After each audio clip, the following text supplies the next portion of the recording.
When a man says he loves you, you believe him. When a man says he'll protect you, you let your guard down.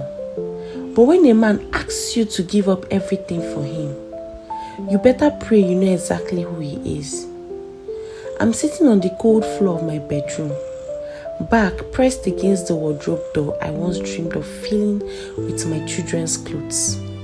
My hands shake as I hold the divorce papers. His signature mocking me with his effortless ink. Chuka, the man I gave everything to. The man who said, I'll take care of you. The man who destroyed me from the inside out. But I wasn't always this broken. No, I was once Amara, vibrant, career-driven, ambitious, whole. Let me take you back. I first met Chuka at a tech networking event I hadn't even planned to attend. My friend Titi had begged me to go. Come on, Amara. You've been glued to your laptop for 2 weeks. Let me see your fine face, she said, dragging me into a yellow cab with half of my hair undone. I didn't expect to meet anyone interesting. Tech bros were predictable, loud about their crypto wallets, insecure in fitted blazers. But then I saw him across the room, sipping water, not even pretending to network. Tall, clean, confident, quiet. We locked eyes once, then again. And then he walked over. You are Amara, right? Product manager at TerraSoft. I blinked, startled. How did you? He smiled. I read your Medium article, he replied, on user interface disruptions. Twice, actually. You're brilliant. Nobody ever led with my brain, just my body, my title, my presence. But Chuka, he saw me. From that night, we became inseparable. He wasn't like the others. He was the founder of a promising agri-tech startup and had a magnetic calm about him. Always composed, always listening, always full of quiet charm. By month 4, he was saying things like, I want to build with you, not just a company, a home. You're more than your job, Amara. What if you just didn't work for a while? Focus on us, focus on family. I remember lying next to him one night as he traced circles on my shoulder. You work so hard. Why? He whispered. To build something, I said sleepily. He kissed my forehead. Let me be that something. Let us be that. It felt like love. Deep, safe, grown-up love. When he proposed, it was over jollof rice and candlelight. I said yes before dessert, and then came the ask. I want us to build this home right from the start, he said, sipping his cappuccino. No stress, no work chaos. Let me carry you, just for a while. Are you asking me to resign? I asked. I'm asking you to choose us. It sounded noble. It sounded romantic. So I walked into my manager's office the next Monday and resigned. Just like that, my career, the thing I had built over 8 years, was boxed into a cardboard file and sent to HR. But I was happy, or I thought I was. Our wedding was a dream. Lush fabric, champagne flutes, family, friends, vows that made my mother cry. And when we moved into our mini duplex in Lekki, I felt like I had made the right choice. I cooked, decorated, baked banana bread from Pinterest recipes. Chuka would come home late sometimes, but he always kissed my cheek. Said, I'm doing this for us. The first month was perfect. The second month was different. I remember asking, should we look into IVF options early? Just in case. His face turned dark. Are you trying to stress me now? We just got married. I was stunned. It wasn't what he said. It was how he said it. Like I had insulted him. 3 days later, I mentioned going back to freelance work. I thought we agreed, he snapped. No work. I need peace when I come home. And I said nothing because I didn't want to disrupt the peace. I should have known then. Love isn't wrapped in promises. Love doesn't silence you. It doesn't cage your wings and call it protection. The days became quiet. Too quiet. I cleaned, waited, called, cooked, waited. He came home later and later. No more kisses, no more shared dreams, just silence and expectations. One night, I asked why he barely looked at me anymore. He said, maybe if you tried dressing like the woman I married, instead of a tired housewife, things would be better. I stared at him in disbelief. I left everything for you, I said. He laughed and said to me, no one forced you. That night, I cried in the guest bathroom, door locked, mouth covered by a towel. Why didn't you tell me it was this bad? Titi said on the phone. Because I wanted it to get better, I replied. And has it? She asked me. And then there was silence. I saw a transaction alert 2 weeks later. I said quietly, you withdrew 2 million from my savings account. He didn't even flinch. I needed it. I'll return it, was what he replied. You didn't even ask, I said to him. He looked up slowly.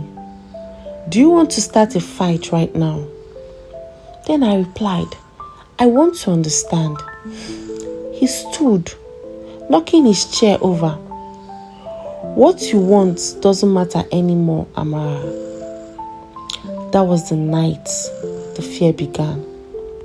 Not fear of physical harm, but fear of disappearing entirely, of becoming a shadow of who I used to be. He didn't need to hit me. He was erasing me in silence, and I was letting him. They say betrayal doesn't start with daggers. It starts with soft whispers, with trust misused, with a woman saying yes to a man she should have questioned. But I wasn't done yet. No. He may have written the first half of the story, but I would write the ending. They don't change overnight. They change in inches, in size, in silences. You blink, and the man you married becomes a stranger wearing his smile. I woke up to an empty bed. The sun was barely up. The side of the bed where Chuka should have been was cold. No goodbye kiss. No whispered, have a good day. I sat up slowly, the quiet swallowing me whole. The house was too quiet now, like it had learned not to disturb him. I made tea and stared at the cup for too long, hoping maybe, just maybe, it would whisper a solution. Titi had told me last week, if you don't start fighting for yourself, you lose her completely. Her, me, the woman I was before him. 4 months after the wedding, I had gotten dressed in a smart two-piece just to feel alive again. I even did my makeup. When Chuka walked in, his eyes scanned me up and down. "Are you going somewhere?" he asked. "No," I said. "Just wanted to feel good today." He dropped his keys. "Why are you wearing lipstick inside the house?" he asked. I smiled. "Can't I look good for my husband?" He scoffed. "You never wore makeup when we dated. Now you want to start showing off. Who are you dressing up for?" I froze. He walked into the room and slammed the door behind him. The sound stayed with me longer than the words. Control doesn't always come with fists. Sometimes it comes with questions designed to shame you. It comes with disapproving looks, with slammed doors, with a silence that says you're not enough. And when you live with it long enough, you start to believe it. I took a taxi to my mother's house in Surulere. I needed warmth, a place where I didn't have to tiptoe. She looked at me for a long time before speaking. "You're Tina," she said. "Is everything okay at home?" I smiled. I lied and said, "Just tired. Chuka is working hard. I'm adjusting." She paused, then held my hand gently. "Don't adjust until you break." I wanted to tell her everything, but I still had hope. Hope that he would return to the man who used to hold me when I cried during work stress. Hope that this was just a phase. One night, Chuka came home at midnight. He reeked of perfume I didn't wear. I asked, "Where have you been?" He replied, "Business dinner." I pressed, "With who?" His eyes narrowed, wide interrogation. He held up a hand. "Don't start. I'm not in the mood." He dropped his phone face down on the couch. When he went to shower, I picked it up. My hand shook as I tapped the screen. Locked. Fingerprint only. He had never locked his phone before. My heart sank. You don't need proof when your gut already knows. But I wasn't ready. Not yet. A week later, I got a call from Osaze, Chuka's former co-founder. "Amara," he said cautiously, "has Chuka spoken to you about shutting down the company?" I blinked. "What? What company?" "The agri-tech one. The one he was raising funds for." I frowned. "Wait, you two dissolved the company?" He paused. "A year ago." The line went quiet. I hung up without another word. My hands trembled. The man I married was a stranger. I put his plate in front of him. He looked up. "What?" I sat down, calm, cold. Then I told him. "I spoke to Osaze today." He paused with a spoonful of rice halfway to his mouth. I continued. "He said the company folded a year ago. Why didn't you tell me?" He dropped the spoon. Then slowly he stood up. "You're going through my business now?" "You lied, Chuka," I responded.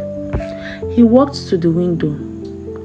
"What else have you lied about?" I asked, my voice cracking. "Where do you go to at night? Whose perfume is that on your clothes? Why do you treat me like I'm your maid, not your wife?" He turned. His face was blank. And then he said something that burned into my skin forever. I got bored. I froze. And I replied, "What?" He then told me, "You're boring now. All you do is nag and sulk. I built this life and now I feel trapped. Tears rushed to my eyes. I gave up my job, my savings, my dreams for you. He laughed and told me, I didn't ask you to do all that. You did it for yourself.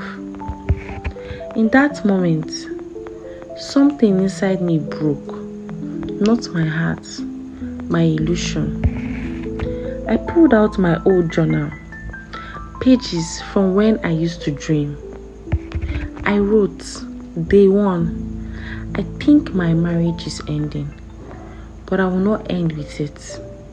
I need to remember who I was before him.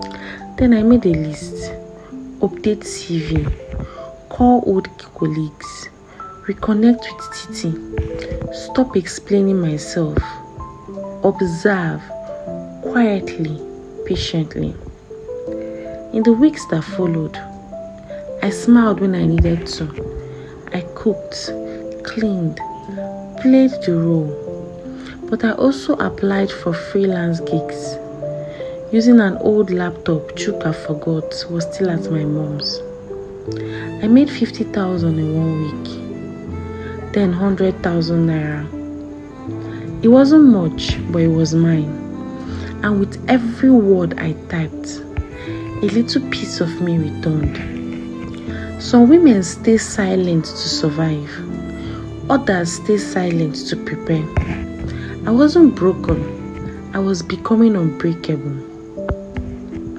One night, while he thought I was asleep, I heard him whispering on the phone.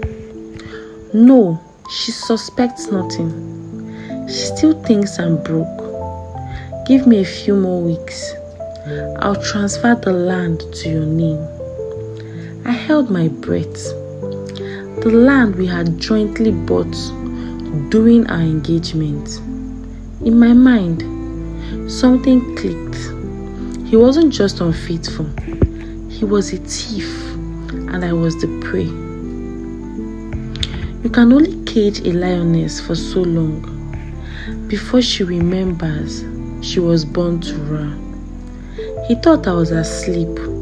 He thought I was stupid, but I was awake now.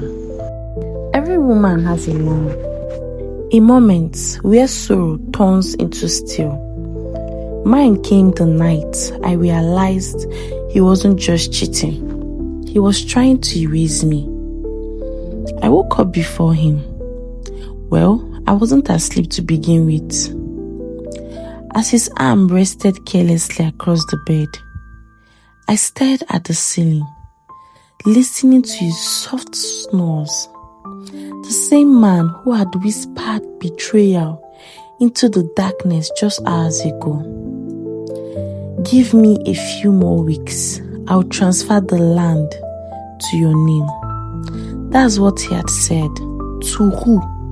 A woman? A partner? A ghost? And what land? My land? The one we paid for together. 3.5 million naira each. From my savings and a loan I took just to be a supportive wife. My throat burned, but I didn't speak. No rage, no confrontation, just clarity. Chuka left that afternoon to see an investor. I waited 10 minutes, then rushed to the spare room where he kept his files. I knew the password. It was the same as always, his late father's name. Inside the brown envelope labeled Site Agreement, Aja, I found the shock of my life. The land was already transferred, not to Chuka, but to a woman named Jennifer A. Mbakwe. My vision blurred. Who was Jennifer? I opened his wardrobe, pulled down his jacket, searched every pocket. Nothing. Then I reached under the bed. A small lockbox. Inside, I could see receipts, a second phone, 2 hotel keys, and a birth certificate. A child. born 11 months ago. Mother, Jennifer A. Mbakwe. Father, Chuka C. Nnaji. I dropped everything. My hands shook so violently. I almost screamed. He had a baby with another woman while we were married. You hear stories. You even pity the woman in them. But when you become the story, it's not just heartbreak. It's horror. It's humiliation. It's rage wrapped in silence. Suddenly, the month he was away for business in Ghana made sense. The month I cried from missing him, while he sent sweet texts and selfies from text summits. He was never in Ghana. He was in Enugu with her, with them. That night, I waited at the dining table, fully dressed, fully calm, with the land document in one hand and the birth certificate in the other. Chuka walked in, loosened his tie, and gave me that same tired nod. Then he saw the papers. He froze. For the first time, he was speechless. Who is Jennifer? I asked softly. He didn't answer.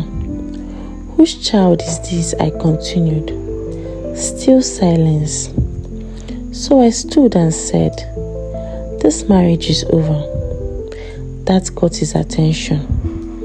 He slammed the chair. Over what? Because of a side thing? Are you mad? A side thing? I hissed. You had a child. You stole my money. You lied to me about everything. He paced the room like a cornered animal. You don't get it back. You weren't enough. You changed. You became boring. The words sliced deeper than any knife. Then he said something that shattered what little was left of me. You weren't even getting pregnant. I needed a real woman. I slapped him hard. The sound echoed like thunder. He didn't flinch. He just smiled and walked out. That night, I fell apart. Not because he left, but because I knew I had let this go on too long. I had given up too much, and now there was nothing left to give except vengeance. The next morning, I made 2 phone calls. One to my lawyer cousin Uzo, one to my old therapist, Dr.He. Then I pulled up my freelance dashboard. 320,000 naira sitting pretty. I had started small, but now I was growing like wildfire. I changed all my passwords, opened a new bank account, downloaded an app to track every transaction in the house. I stopped cooking for him. I stopped waiting up. I smiled when he talked and recorded every conversation. I met Titi at a cafe. She nearly cried when she saw me. You've lost weight, she whispered. I've lost illusions, I replied. I told her everything.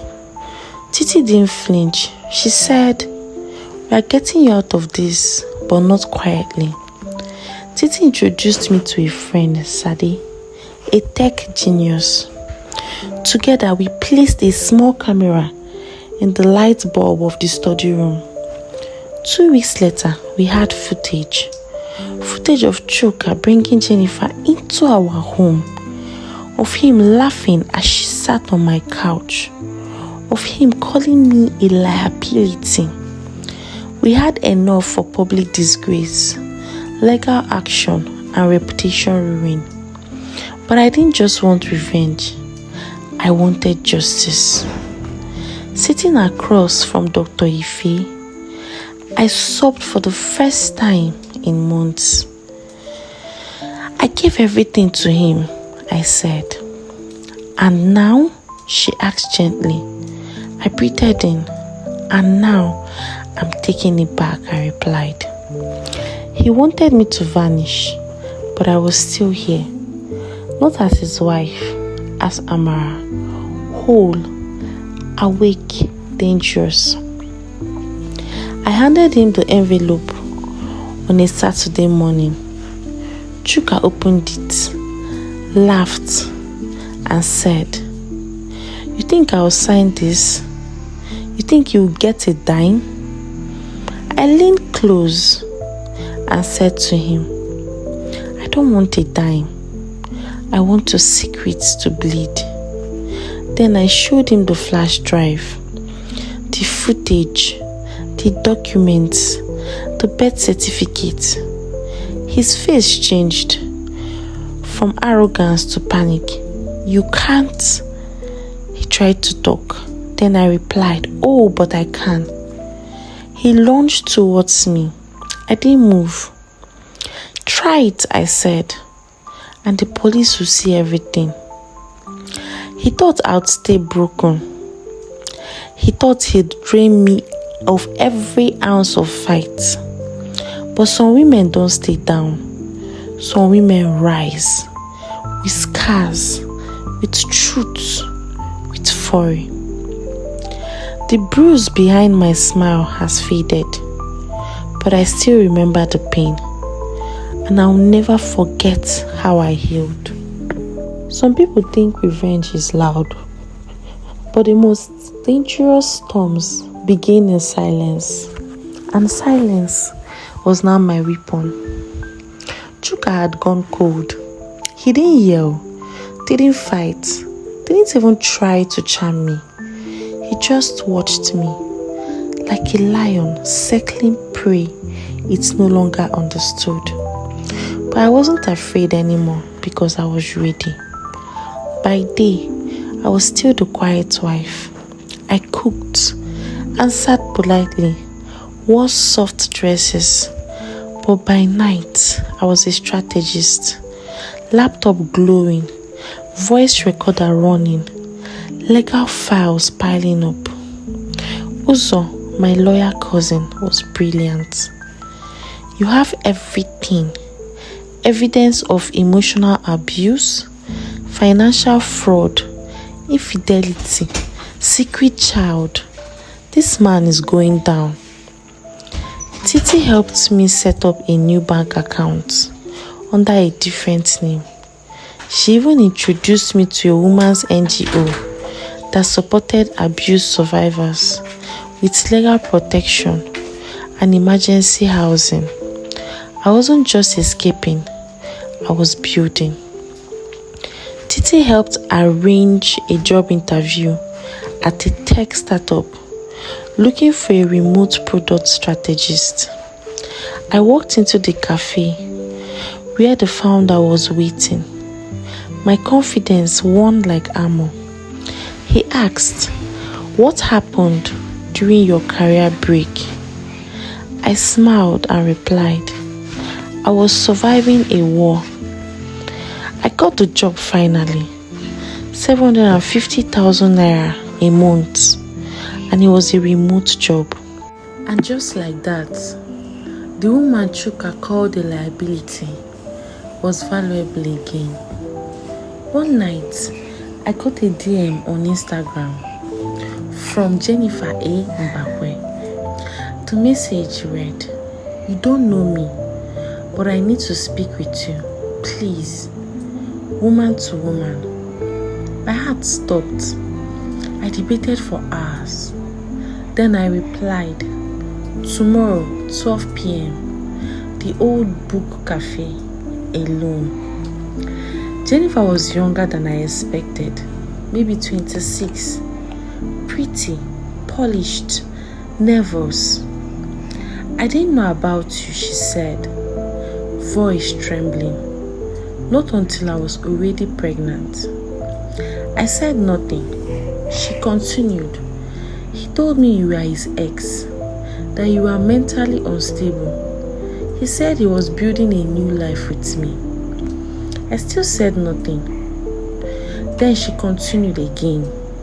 I only found out the truth 2 weeks ago. I saw your picture on his phone. Wedding pictures he forgot to delete. And I broke. I clenched my jaw. I'm not here for sympathy, she said. I'm here to tell you. He's planning to move our child to Canada without your knowledge. He said once he sells the land and clears some money, we'll disappear. Now I spoke. He's using you just like he used me. Her eyes filled with tears. I'm sorry, she said. I stood. Don't be. You helped me more than you know. I met Ozo the next day. Time to freeze his account, he said. Would also file for an injunction to delay the land transfer and claim spousal fraud.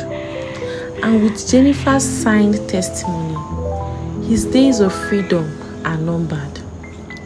It felt surreal that I, Amara Nnaji, who once cried over a man's silence, was now putting that same man in legal chains. I walked home lighter. I made his favorite meal that night, spicy goat stew with white rice. He walked in, sniffed the air. What's the occasion? He asked. I smiled. Nothing, just felt like cooking. We ate in silence. Halfway through his plate, I said, I got a new job. He stopped chewing. Doing what? Same thing I did before, building empires. He said nothing. I'll be moving out in 2 days, I added. The call to contact you about asset declarations. His spoon clinked against the plate. You can't do this, he hissed. I stood slowly. I really did. He stormed towards me. You think you ruined me? You think you can walk away after all I've done for you? I stood my ground. I lost everything because of you. His hands curled into fists. I clicked the recorder in my pocket. I'll ruin you, Amara, he spat. Nobody leaves me. Nobody disrespects me. I raised my voice. Go ahead, hit me. Prove everything I told the court. One punch and I own your name. He froze, then he backed away.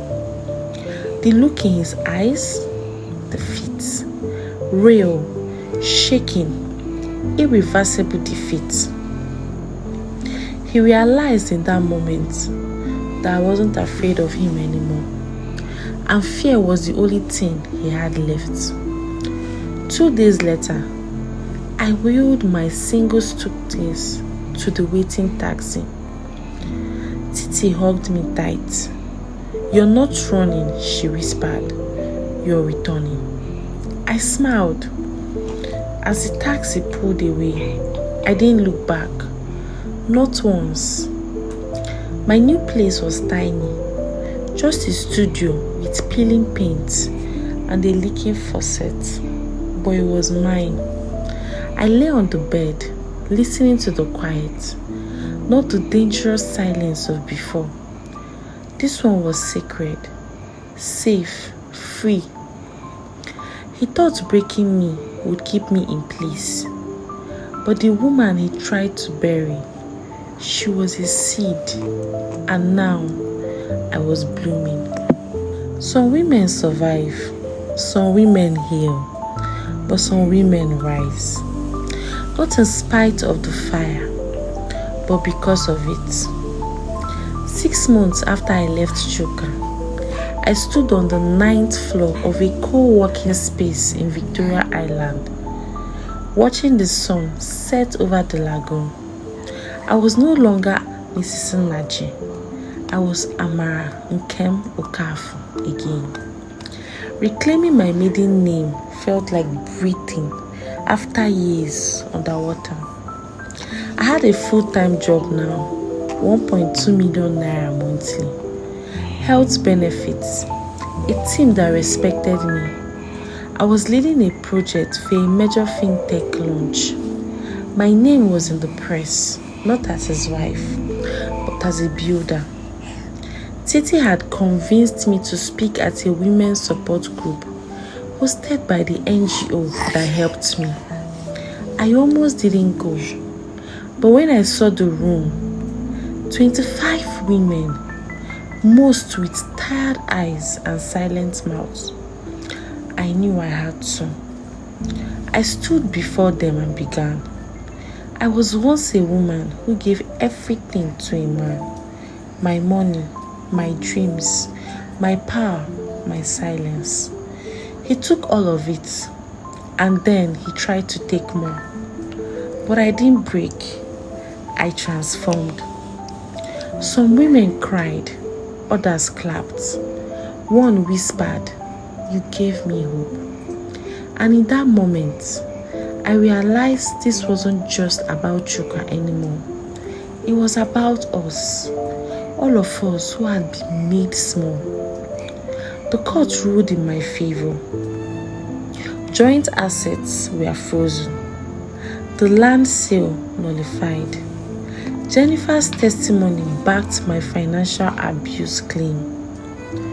The judge looked at Chuka and said, "You took advantage of someone who trusted you. This court will not." He was ordered to repay 3.5 million naira, transfer ownership of my car, and pay spousal compensation for fraud. He glared at me as the judgment was read. I looked right back, not with hate, with peace, because I had already won. A week after the ruling, Jennifer came to see me. She brought her baby.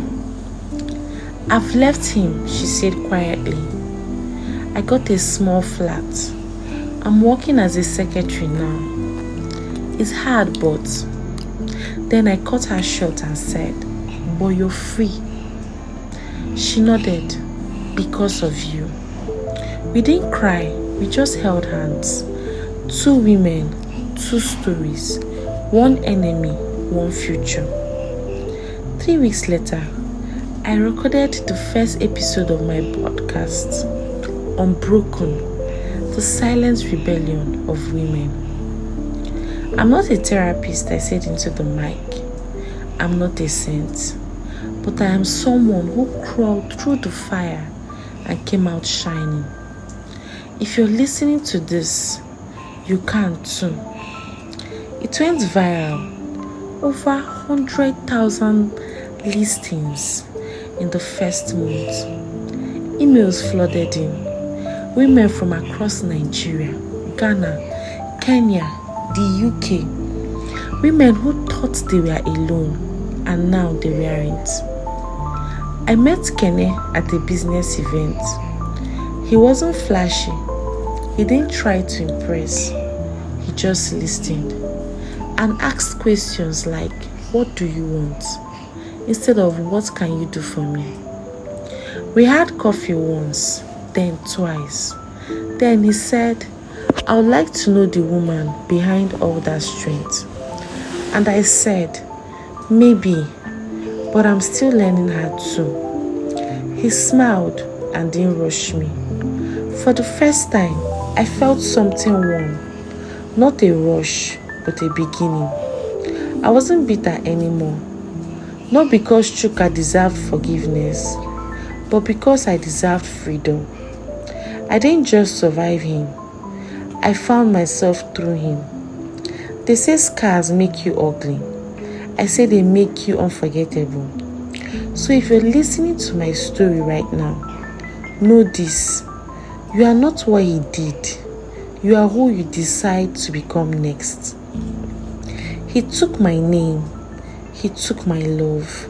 He took my silence. But he never took my voice. And with it, I rose again.